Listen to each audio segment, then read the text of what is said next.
Class నుంచి వచ్చినప్పుడు ఏదో ప్రోగ్రామ్కి స్టూడియోకి వచ్చారు. ఆయన చెప్తే ఇంకా చిరంజీవి, బాలకృష్ణ వాళ్ళని సార్, నాగార్జున, అక్కినేని నాగేశ్వరరావు గారు. ఆయనతో నేను ఇంటర్వ్యూలు చేశాగా. ఓ ఇంటర్వ్యూ చేశారు. ఓకే అండి. ఆయన ఇంకా ఎక్కువ జోక్స్ ఎక్కువ ఉంటాయేమో. ఆయన పైకి ఎంత కనపడతారో అంత సీరియస్గా జోక్ చేస్తారు. ఓకే అమ్మో ఆయన స్టూడియోకి వచ్చారు. నేను అన్నపూర్ణ స్టూడియోస్కి వెళ్ళి షూటింగ్ చేసాం. అవన్నీ ఉన్నాయి. మరి ఎన్టీ రామారావు అది చివరిలో ముఖ్యమంత్రి అయిన తర్వాత వెళ్ళాను. వెళితే వెళ్ళిన రోజు ఆయన గొంతు బాగాలేదు. మా గొంతు బాగాలేదండి. మిమిక్రీ కూడా చేస్తున్నారు మీరు అంటే సరే మళ్ళీ తర్వాత చేద్దామని. అలాగే సార్ అప్పుడు చంద్రబాబు కింద నిలబడి ఉన్నాడు వాళ్ళ ఇంట్లో. ఆయన కేవలం అల్లుడే. తర్వాత ఈయన సీఎం అయ్యాడు. ఇవన్నీ ఒక ఎత్తండి. నేను మర్చిపోలేని జ్ఞాపకం ఇంకోటి ఉంది. కేసీ అబ్రాహిం గారని గవర్నర్ గారు ఉండేవారు ఆంధ్రప్రదేశ్కి. ఆయన పెద్ద ఆయన 80 ఏళ్ళ పైన ఉంటాయి. టీచర్గా పనిచేశారు ఆయన. ఇక్కడ గవర్నర్ అయ్యారు. ఆయన రోజు వార్తలు వినేవాడు. మలయాళీ, ఆయనకి తెలుగు రాదు కానీ వార్తలు వినేవాడు. అంటే చూసిన దాన్ని బట్టి అర్థం అవుతుంది. చూసిన దాన్ని బట్టి ఆయన తన 5 ఏళ్ల పదవీ కాలం అయిపోయిన తర్వాత వెళ్ళిపోబోతూ సందేశాన్ని రికార్డ్ చేస్తామని అడిగారు. రమ్మన్నారు. చెయ్యబోతూ మా ఆఫీస్ వాళ్ళకి మెసేజ్ పంపించాడు ఆయన. ఆ పిల్లాన్ని పిలవండి, నేను కలవాలి అతన్ని అని. మా డైరెక్టర్ గారు భయపడిపోయారు. నువ్వేం తప్పు మాట్లాడావు, ఏమైనా చెడుగా ఉందేమో. గవర్నర్ గారు పిలిచారు. సార్ నేనేం మాట్లాడతానండి. సరే మర్నాడు వెళ్ళామండి. వెళ్తే నేను వస్తున్నానని ముందే చెప్పారు. ఆయన అక్కడ వాళ్ళ స్టాఫ్కి చెప్పారు, కూర్చోబెట్టారు. ఆయన మేడం నుంచి దిగాలి. మెల్లిగా దిగి వచ్చారు. పెద్ద ఆయన నడవలేరు. దిగి వచ్చి రాగానే మొదటి ప్రశ్న, ఆ అబ్బాయి వచ్చాడా? యాజ్ దట్ బాయ్ కామ్ అన్నారు. వచ్చేసారు. ఇలా చూశారు. నిలబడి sit down I am your fan. You know, I am a Malayali. I don't know Telugu. But every day I watch your news. I have learnt news because of your bulletin. I like it very much. When I go back, I still watch it. God bless you. Thank you, sir. అయితే ఇంకో మాట అన్నారండి, అది నేను మర్చిపోలేను. I'm a poor man. I cannot give you any gift. No, sir. Your blessing is the gift అన్నాడు. No, let me give you అని. ఆ పక్కన వాళ్ళ స్టాఫ్ ఉంటారు. కప్పు సాసర్ అడిగి తెప్పించి దాంట్లో నేను కాఫీ తాగానని తెలుసు వారు. పాలు పోసి పెద్ద ఆయన చక్కెర వేసి యూ ప్లీజ్ టేక్ దిస్. నాకు కళ్ళబడి బర్ర నీళ్ళు. మా ఇంట్లో మా తాతయ్యో మా నాన్నగారు ఉండుంటే అలా ఇచ్చేవారు. ఆయన అది తీసుకున్న తర్వాత దండం పెడుతూ I will remember even if I go back to my land I will watch it. మీరు ఏ సంవత్సరంలో రిటైర్డ్ అయ్యారండి? ఏ సంవత్సరంలో రిటైర్ అయ్యారు? 2014. అప్పుడు ఈ జీతం ఉంటుందండి? దాదాపు 1.5 ఉండేది. 1,50,000. ఇప్పుడు పెన్షన్ కూడా వస్తుందన్న. ఇవన్నీ ఇన్కమ్ ట్యాక్స్ చెప్తారా? చెప్పండి, మీకు ఎగ్జామ్షన్ ఉంటుంది. చెప్పినా పర్లేదులేండి. అయితే ఇంకా మీకు ప్రజెంట్ కోరికలు ఏమి ఉన్నాయా సార్? కోరికలు ప్రశాంతంగా ఉండాలండి. మన గురించి ఎవరు మాట్లాడినా తిట్టకుండా ఉండాలి.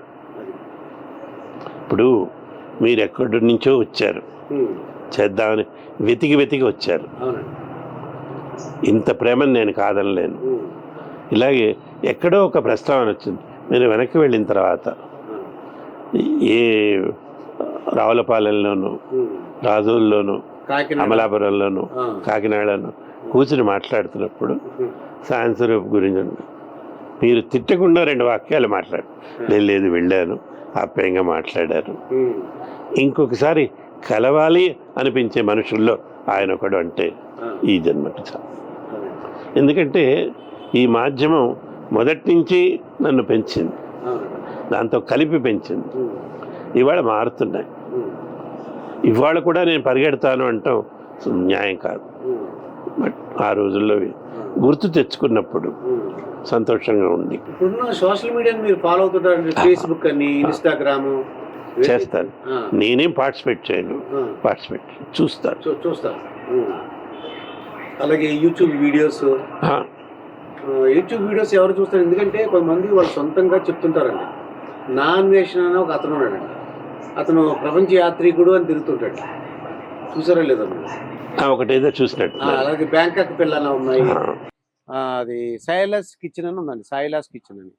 అమ్మ మాట, పూల చొక్క నవీను, మామన్ని, ఇటువంటి వాళ్ళందరూ కూడా రోజు ప్రోగ్రామ్ చెప్తున్నాను. నేను ఏం చేస్తాను, ఇవాళ మా శాంతి స్వరూప్ గారిని కలుసుకున్నాను, మా ఇంటికి ఇలా వచ్చారు, ఇలా జరిగింది, ఏదో చెప్తుంటారండి. అవన్నీ వాళ్ళు వీడియోస్ చూస్తుంటారండి. అన్ని చూడరు, ఎందుకంటే వాటిలో చూడదగింది ఏమీ ఉండదేమన్న నా అభిప్రాయం. అవును, కరెక్టే. అంటే అది కొంతమంది ఇప్పుడు వంటలు చేస్తున్నారు, అది ఇంట్రెస్ట్ ఉన్న వాళ్ళకి పనిచేస్తుంది. ఆ ఇంట్రెస్ట్ ఉన్న వంటల్లో ఇంట్రెస్ట్ ఉన్న వాళ్ళు చూసుకుంటారు, ఎలా చేస్తున్నారు, ఆ సాయిలాస్ మేడం గారు ఎలా చేస్తున్నారు ఏంటో చూస్తారు. ఇంకొక ఆవిడ ఎవరో ఉన్నారండి, యుఎస్లో ఉంది ఆవిడ, తెలంగాణలో మాట్లాడుతుంది. ఓ బాగున్నారులే అంటుంది, ఆవిడ చేస్తుంది. అది ఇక్కడ వాళ్ళకి నచ్చుతుంది. ఏం చేయదు, జిలేబీ ఎట్లా చేయాలి, సకినాలు ఎట్లా చేయాలి, అది నేనేం చూసి నేనేం చేస్తాను.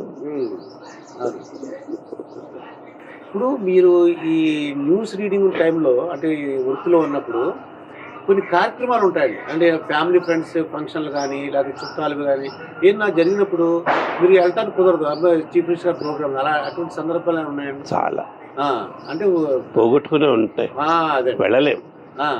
ఎందుకంటే ఉద్యోగం ఇచ్చేస్తుంది. అవునండి, ఎందుకంటే అక్కడేమో రమ్మని అంటారు, 3 రోజులు ఫంక్షన్ అంటారు చుట్టాలది, ఇక్కడేమో సీఎం గారి ప్రోగ్రామ్ ఉంది, లేకపోతే ప్రైమ్ మినిస్టర్ వస్తున్నారు, వెళ్ళటానికి ఉండదు. చాలా జరిగినాయి అలాంటివి. ఈ సందర్భంలో మా ఆయన కోపాలు కూడా వచ్చినాయి. ఓకే, నువ్వు లీవ్ పెట్టచ్చు కదా, లీవ్ పెడితే ఎవడు అడుగుతాడు. నేను లీవ్ లెటర్ రాస్తే మా డైరెక్టర్ గారు చింపేశారు దాన్ని. నువ్వు వెళ్ళిపోతే డేంజరు, వేరే వాడు అంటే అవుట్ సోర్సింగ్ చేయించాలి, వాడు తప్పు చేస్తే నా మీదకి వస్తుంది, నువ్వు ఉండాలి. ఈ ప్రజెంట్ జనరేషన్ పిల్లల్ని చూసారు సార్, ఎలా ఉంటున్నారు? ఈ జనరేషన్ వాళ్ళందరూ కూడా ఎలా ఉంటున్నారు? అంటే టీవీలో వాళ్ళ బయట వాళ్ళ? మొత్తం ఇద్దరు చెప్పండి. అంటే నాకు కలిసిన వాళ్ళు ఏంటంటే టీవీలో కనబడతారు కాబట్టి మొత్తం అందరూ మేము చెప్పినట్టు ఉండాలి అని. ఒక సందర్భంలో ఒక పాప అంది కూడా అన్నమాట, మేము చెబితే ఎట్లా కాదంటారు సార్. అదేంటి, గవర్నమెంట్ చెప్తేనే కాదంటున్నారు, నువ్వు నేను చెప్తే ఎంత? చూస్తున్నారు కదా సార్, నన్ను కూడా 40 ఏళ్ళు చూశారు, వాళ్ళ అభిప్రాయాన్ని మనం గౌరవించాలి. నేను కనపడుతున్నాను, నువ్వు చెప్పినట్టు వినంటే కాదు.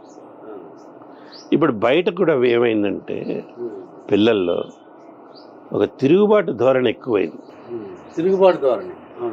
ఇప్పుడు అమ్మ నాన్న ఒక మాట చెప్పారండి, ఇలా చెయ్యి, ఎందుకు చేయాలి? వాడు చదువుకుంటాడు, ఉద్యోగం రాదు, అటు ఇటు తిరుగుతుంటాడు, నాయన తిరిగే బదులు లేదని నేను చెయ్యను. ఇంకా ఏ స్థితికి వెళ్ళారంటే వీటికి వేరే వేరే కారణాలు కూడా ఉన్నాయి. సినిమాలే దోహదమా? నన్ను అడిక్కన్నారా, మీరు ఎందుకు అన్నారు?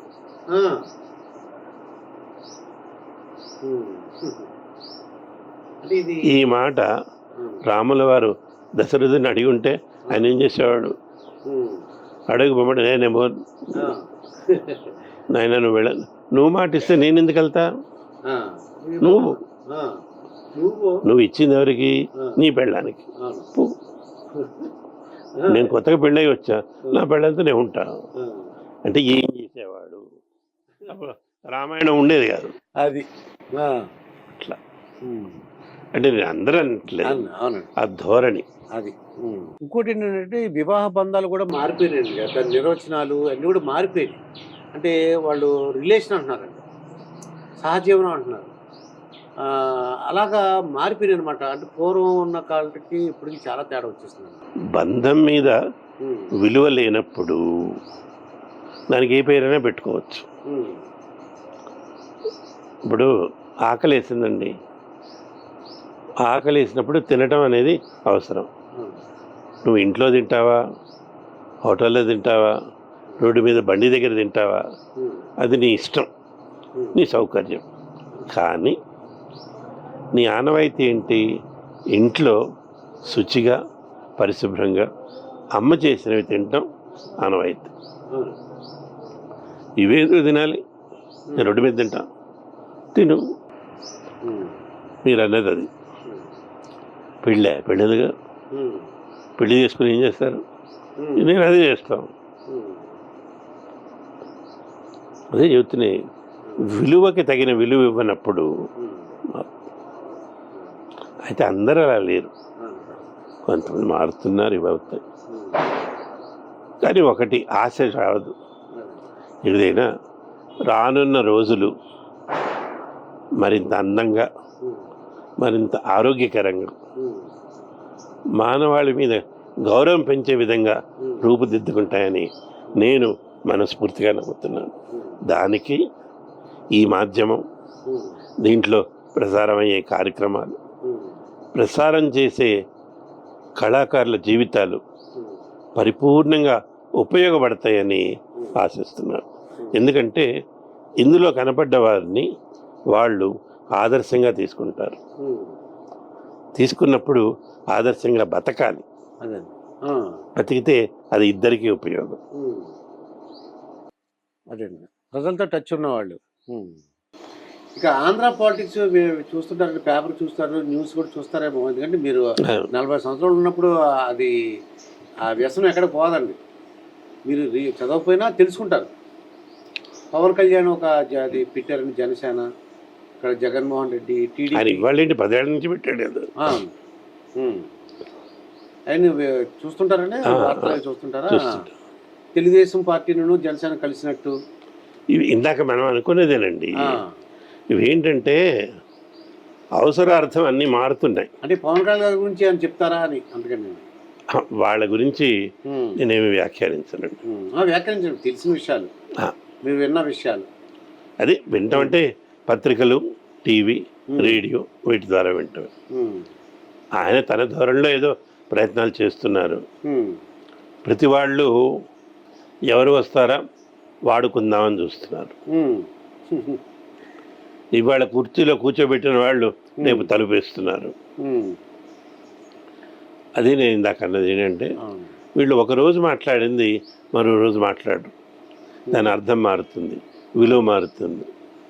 అందువల్ల వీటన్నింటినీ పక్కన పెట్టి ప్రజా సంక్షేమానికి ఏదైతే ప్రభుత్వం మంచి చేస్తుందో, ఒక పథకాన్ని పెడుతుందో, అది అమలు చేస్తుందో వాళ్ళకి వాళ్ళు 10 కాలాల పాటు ఉండాలి అంటే ప్రజలకి మంచి జరగాలి.